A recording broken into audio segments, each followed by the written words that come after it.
এই ফিশ কোরমা খেতে এত ভালো লাগে আর বানানোও কিন্তু খুব সহজ। আমি কিন্তু খুব সহজ পদ্ধতিতে বানিয়ে ফেলি। এই রোজ রোজ একই রুই কাতলা মাছের ঝোল না খেয়ে এইভাবে আমি মাঝে মাঝে বানিয়ে থাকি, তখন খেতে কিন্তু আরও বেশি ভালো লাগে। তো কী করে বানাই চলো তোমাদের সাথে শেয়ার করি। তার জন্য এখানে দেখো প্রথমে আমি 1 টেবিল চামচ মতো মাস্টার্ড অয়েল গরম করে নিলাম। এই মাস্টার্ড অয়েল দিয়েই কিন্তু খেতে বেশি ভালো লাগে মাছের ঝোল, সেই জন্য মাস্টার্ড অয়েল। আর এখানে দেখো পেঁয়াজ, কাজু, আদা, রসুন আর কাঁচা লঙ্কা নিয়েছি। এগুলোকে এবার আমি খুব ভালো করে ভেজে নেব। পেঁয়াজটা কিন্তু মোটামুটি হালকা বাদামি করে আমাদেরকে ভেজে নিতে হবে। তো এবার ভেজে নেওয়ার পরে আমি এর মধ্যে কাজু আর কিশমিশটা অ্যাড করে দিলাম। লাস্টে দিলাম কাজু, কারণ কাজু বেশি ভাজলে তো পুড়ে যাবে, সেই জন্য লাস্টের দিকে অ্যাড করে আরও একটু সময়ের জন্য ভেজে নিচ্ছি, যেন সব কিছুরই কাঁচা গন্ধ চলে যায়। তারপর এখানে আমি আলাদা করে এই ভাজাটাকে রেখে দেব ঠান্ডা হওয়ার জন্য। এদিকে ওই কড়াইতেই আবার আমি বেশ কিছুটা তেল নিয়ে নিলাম। গরম করার পরে এখানে আগে থেকেই আমি রুই মাছগুলোকে হলুদ আর লবণ দিয়ে ম্যারিনেট করে রেখেছিলাম।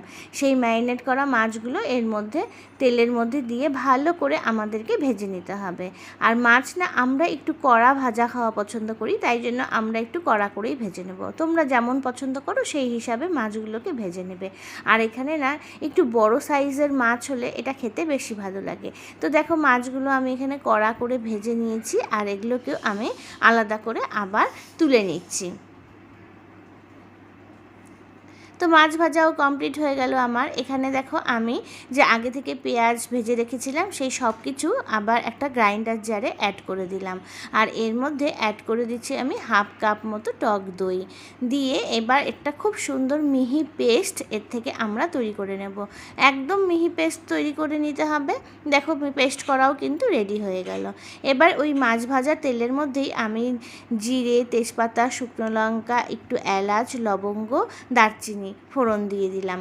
30 সেকেন্ড মতো ভেজে নেব, সুন্দর গন্ধ বেরিয়ে আসবে এর থেকে।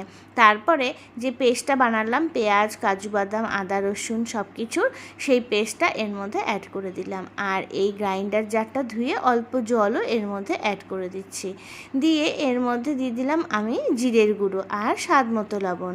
এবার খুব ভালো করে মশলাটাকে আমাদেরকে কষিয়ে নিতে হবে। এমনি তো আগে থেকে পেঁয়াজ, রসুন সব ভাজাই ছিল, কিন্তু টক দই আর জিরের গুঁড়োটা আছে, সেই জন্য আবারও আমাদেরকে কিন্তু একটু ভালো করে কষিয়ে নিতে হবে।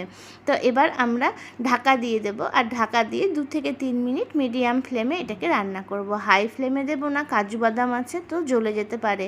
দেখো কি সুন্দর তেল বেরিয়ে এসেছে। তো এবার এটাকে ভালো করে ভাজা হয়ে গেল। মশলাটা খুব সুন্দর কিন্তু একটা ফ্লেভার বের হয় এই সময়তে। মশলাটা দেখো এত সুন্দর তেল বেরিয়ে এসেছে।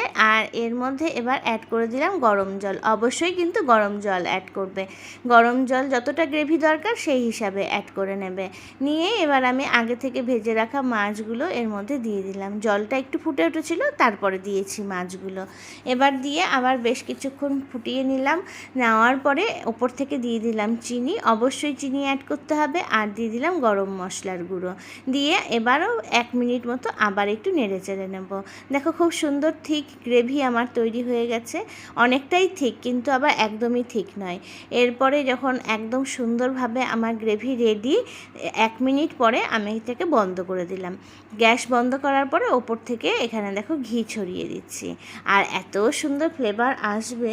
ঘি ছড়িয়ে দিয়ে আবার 1 থেকে 2 মিনিট ঢেকে রেখে দেবো এটাকে। স্ট্যান্ডিং টাইমে রাখলে কিন্তু খুব সুন্দর হয়।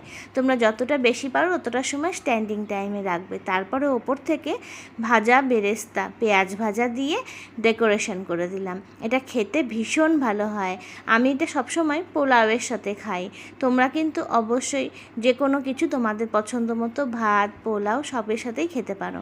তো দেখো আমার লাঞ্চে ছিল আজকে কিশমিশ, কাজু আর মটরশুঁটি দিয়ে পোলাও, আর সাথে ছিল এই মাছের কোরমা। খেতে জাস্ট অসাধারণ লেগেছে।